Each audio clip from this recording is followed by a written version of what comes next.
మన మసాలకు ఆశపడం. ఈ రోజున కూడా మన శ్రీరాములో ఉన్న అన్ని మైళ్ళలో ఉన్న పిట్ కార్యదర్శులు లోపలికి వెళ్ళి పనిచేస్తున్నారు. ఎవరు మసాలు పడి బయటికి పోటలా ఆఫీస్ బేలర్లు కానీ పిట్ కార్యదర్శులు కానీ డివిజన్ స్థాయి నాయకులు కానీ ఎవరు కూడా ఆలోచించబడకుండా మసాలు తీసుకోకుండా పనిచేస్తున్నారు. అది వాళ్ళు జీర్ణించుకోలేకపోతున్నారు. కొంత ఇబ్బందులు ఈ 6-7 నెలల నుంచి మనం కొంత ఇబ్బంది పడ్డాం. ఇప్పుడిప్పుడే పోయిన సెప్టెంబర్లో మనకు గుర్తింపుకు సంఘంగా పత్రం ఇచ్చిన తర్వాత స్ట్రక్చర్ సమావేశాలు మొదలైన తర్వాత మన దగ్గర కూడా ఒక సమావేశమైంది. ఇది అయిన తర్వాత మెల్లమెల్లగా వాళ్ళ అధికారుల్లో మార్పు వస్తుంది. మన వాళ్ళే చెబుతున్నారు ఇప్పుడు కొంత మార్పు వచ్చింది సార్, కొంత యాజమాన్యం మనల్ని గుర్తిస్తుందని.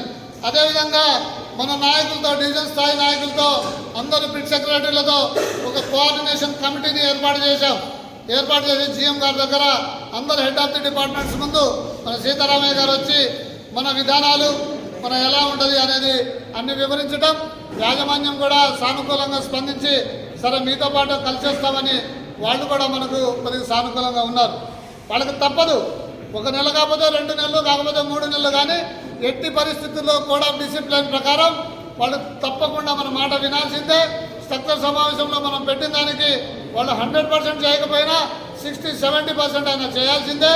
చేయకపోతే అవసరంగా మనం పోరాటాలు చేసి అవి చేసేటట్టుగా మనం వాళ్ళని తల వంచేటట్టుగా చేసి దాని హక్కుని సాధిస్తాం. ఈ సందర్భంగా మీకు కొన్ని విషయాలు తెలిసి ఉండాలి.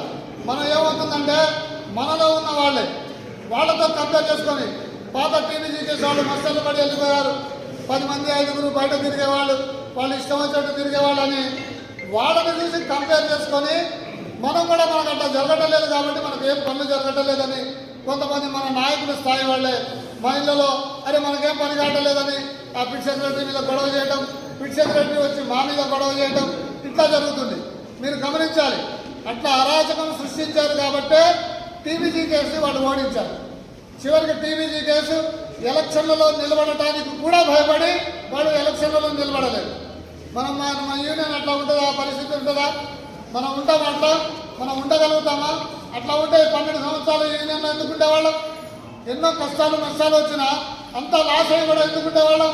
మన మనస్తత్వం అది కాదు, మన యూనియన్ విధానం అది కాదు. న్యాయంగా మనకు రావాల్సింది మనం అడుగుతాం. వెసులుబాటు ఉన్న చోట కొత్త గొప్ప వెసులుబాటుని అడుగుతాం. ఆ విధంగా మనం ముందు సాగుతుంటే వాళ్ళతో కంపేర్ చేసుకొని మనకేమి కాటలేదని ఒక అభిప్రాయం మనలో మనమే డిప్రెషన్లోకి వెళ్ళి మనం అభద్రతా భావంలో ఉన్నాం. కాబట్టి దయచేసి మీరు గమనించాలి. సింగరేణిలో కానీ శ్రీరాంపూర్లో డివిజన్లో కానీ మనకు అవుతున్న పనులు పక్కా అవుతున్నాయి. మనం మాట్లాడుతున్నాం, చాలా వరకు సానుకూలంగా అవుతుంది. ఎట్టి పరిస్థితుల్లో మీరు తీసుకొచ్చిన సమస్యల్ని పరిష్కారం చేస్తాం. కాకపోతే కొంత కింద స్థాయిలో, ముఖ్యంగా అండర్ మేనేజర్ స్థాయిలో, ఓవర్మెన్ల స్థాయిలో సింగరేణిలో ఈ మైన్లలో అవినీతి చాలా ఎక్కువ ఉంది. వాళ్ళు పాత యూనియన్ నాయకులతోనే ఇంకా అంటకాగుతున్నారు. వాళ్ళని ఇప్పుడిప్పుడే దారికి తీసుకొస్తున్నారు. కొంత ఒక్కొక్కళ్ళు బయటకు వస్తున్నారు, వాళ్ళంతా దారిలోకి వస్తారు. వాళ్ళతో కొంత ఇబ్బంది ఉన్నమాట వాస్తవమే. కానీ దాన్ని దారికి తీసుకురావడానికి మేము కేంద్ర నాయకులు దానికి తెలియజేశాం. వాళ్ళు కూడా మాట్లాడుతున్నారు, జిఎం స్థాయిలో మాట్లాడుతున్నారు, కార్పొరేట్ స్థాయిలో కూడా మాట్లాడి లాంగ్ స్టాండింగ్ ఉన్న ఆఫీసర్ల మీద చర్య తీసుకొని వాళ్ళని స్థానభ్రంశం చేయడానికి మనం తప్పకుండా ప్రయత్నం చేస్తున్నాం. అది సఫలమైందని ఈ సందర్భంగా మీకు తెలియజేస్తున్నాను. అదేవిధంగా మనం గెలిచిన తర్వాత ఏప్రిల్ 24వ తారీఖున మన కార్యకర్తలందరికీ ట్రైనింగ్ క్లాసెస్ పెట్టాం. ట్రేడ్ యూనియన్ పరిస్థితి ఏంది, ఎలా ఉండాలి ఏందనేది దాంట్లో మీకు అన్ని విషయాలు తెలియజేశాం. సరే, కొంతవరకు అది సఫలీకృతం కొంత ఒక 50% అయింది మా అభిప్రాయం ప్రకారం. ఇంకొకసారి మళ్ళీ మీకు ట్రైనింగ్ క్లాసులు పెట్టాలని మనం మాట్లాడటం సెంట్రల్ కమిటీలో. దానికి అనుకూలంగా చేసి ఎవరెవరు ఒక లెక్చరర్స్ని ఏర్పాటు చేసి మన సింగరేణికి అవసరమైన విషయాలు, మన వెల్ఫేర్కి అవసరమైన విషయాలు, ప్రతిరోజు మనం మాట్లాడే సేఫ్టీకి సంబంధించిన విషయాల మీద సంబంధించిన వాళ్ళతో ట్రైనింగ్ క్లాసెస్ ఏర్పాటు చేయడానికి మేము ప్రయత్నం చేస్తున్నాం. మళ్ళీ ఇంకొకసారి అదేవిధంగా మీకు తెలుసు, మనం గెలిచిన తర్వాత మన శ్రీరాంపూర్ డివిజన్లో 108 సర్పంచ్ జనరల్ మంత్రులు ఖాళీలు. గతంలో ఉన్న యూనియన్ పైరవీలకి అలవాటు పడి 1,50,000 తీసుకొని వాళ్ళ దగ్గర అండర్గ్రౌండ్లో ఉన్న జూనియర్లను తీసుకెళ్లి సర్ఫేస్లో వేయించేవాడు. మనం గెలవడానికి ముందే హామీ ఇచ్చాం, సర్ఫేస్ జనరల్ మంత్రులని లెక్క ప్రకారం సీనియారిటీ ప్రకారం తీసుకునేటట్టుగా చేస్తాం. రెండోది అన్ని కేటగిరీల వాళ్ళకి ఎలిజిబిలిటీ ఇప్పిస్తాం. ఎందుకంటే ఒక జనరల్ మజ్దూర్ అండర్గ్రౌండ్ ఉన్నాయనే తీసుకోవడం వల్ల మిగతా కార్మికులు కేటగిరీ ప్రమోషన్లు తీసుకోవట్లేదు. లైన్మెన్గా, కోల్ కట్టర్గా, టిమ్మర్మెన్గా ఇది తీసుకోవట్లేదు. అట్లా కాకుండా గతంలో మనం గెలిచినప్పుడు ఎట్లా అయితే ఉందో ఆ సిస్టమ్ ప్రకారం అందరినీ తీసుకునేటట్టుగా మనం హామీ ఇచ్చాం. ఆ హామీ మేరకు శ్రీరాంపూర్ డివిజన్లో ఉన్న 108 సర్వే జనరల్ మజ్దూర్ ఖాళీలని ఒక్క పొరపాటు కూడా జరగకుండా, ఒక్క అవకతవకలు జరగకుండా, నిస్వార్థంగా ఏమి చేయకుండా, అటు మేనేజ్మెంట్ కూడా ఏం చేయకుండా, రాజకీయ ఒత్తిళ్లు ఎన్నొచ్చినా దాని మీద ఎమ్మెల్యేలు, మినిస్టర్లు పై స్థాయిలో, చైర్మన్ స్థాయిలో పోయినా సరే దాన్ని జరగకుండా మన కేంద్ర నాయకత్వం సీతారామయ్య గారు, మన రాజ్ కుమార్ గారు చైర్మన్ దాకా కూడా వెళ్ళి ఆ సమస్యలు మేము ఎట్టి పరిస్థితుల్లో కాంప్రమైజ్గా న్యాయంగా ఎవరికి ఇవ్వాలో వాళ్ళకే ఇవ్వాలని మాట్లాడి 108 మందిని ఇప్పించాం. ఒక్క విమర్శ కూడా మనం చేయకుండా దాన్ని చేయగలిగాం. అది మనది గొప్ప విజయం. అదేవిధంగా మీ అందరూ తెలుసు, మనం గెలిచిన తర్వాత హెచ్డిఎల్ఆర్ఎస్కి సంబంధించి హౌస్ బిల్డింగ్ లోన్ ఉండేది.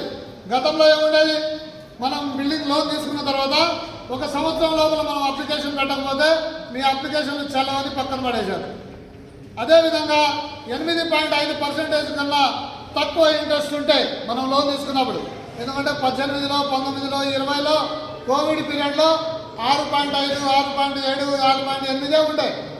అప్పుడు తీసుకున్న వాళ్ళకి ఆ అమౌంట్ తగ్గించి 40,000, 35,000 అట్లా ఇచ్చేది.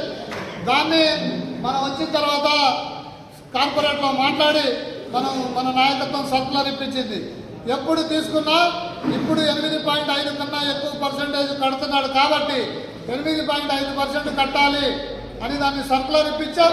ఇప్పుడు ఎవరైతే మన సర్కులర్ రావడానికి ముందు 40,000 రూపాయలు అట్లా తీసుకున్నారు, 50,000 కన్నా తక్కువ వాళ్ళకి ఇప్పుడు ఏరియర్స్ ఇవ్వడానికి ఏరియర్స్ చేస్తున్నారు.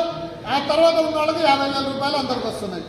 అదేవిధంగా 1 సంవత్సరం అంటే నిబంధన తీసేసి ఎప్పుడు చేసుకున్నా సరే మీరు ఎప్పుడన్నా తీసుకోండి, 5 సంవత్సరాలు కావచ్చు, 6 సంవత్సరాలు కావచ్చు, ఈ సంవత్సరం మీరు అప్లై చేస్తే ఈ సంవత్సరం నుంచి ఇచ్చేటట్టుగా సర్కులర్ని మాడిఫై చేశాం. అది కూడా లాభం జరుగుతుంది. ఎందుకంటే చాలామంది మన కార్మికులు కొత్తగా వచ్చినాడు, వాళ్ళ నాన్న దిగిపోయిన తర్వాత ఆయన ఇల్లు కట్టుకున్నాడు. ఈయనకు ఎలిజిబిలిటీ రావాలంటే ఈయన సర్వీస్లోకి ఎక్కిన తర్వాత 5 సంవత్సరాలు ఉండాలి. నువ్వు ఎప్పుడో ఇల్లు కట్టుకున్నావు, ఇప్పుడు సంవత్సరం దాటింది కదా ఇవ్వలేమని అప్లికేషన్ లాటారు. అట్లాంటి వాళ్ళకు కూడా అది లాభం జరుగుతుంది, అది చేయించాం. అదేవిధంగా సిఎంపిఎఫ్ గురించి మీకు తెలుసు, మనం ఎన్నికల్లో గెలిచే నాటికే 10 నెలల నుంచి సిఎంపిఎఫ్ లోన్లు పెండింగ్లో పెట్టారు. మనం వచ్చిన తర్వాత ఏప్రిల్ నుంచి మళ్ళీ డిజిటలైజేషన్ చేశారని అది లేట్ అయితే 4-5 సార్లు సీతారామయ్య గారు కమిషనర్ దగ్గరికి వెళ్ళి మాట్లాడి వాటిని స్ట్రీమ్ లైన్ చేయడానికి ఇచ్చేశారు. ఇప్పుడు సిఎంపిఎఫ్ లోన్లు వస్తున్నాయి. అదేవిధంగా సిఎంపిఎఫ్కి సంబంధించిన పెండింగ్ సమస్యలు ఇంకా ఉన్నాయంటే ఆ కమిషనర్తో మాట్లాడితే ఆయన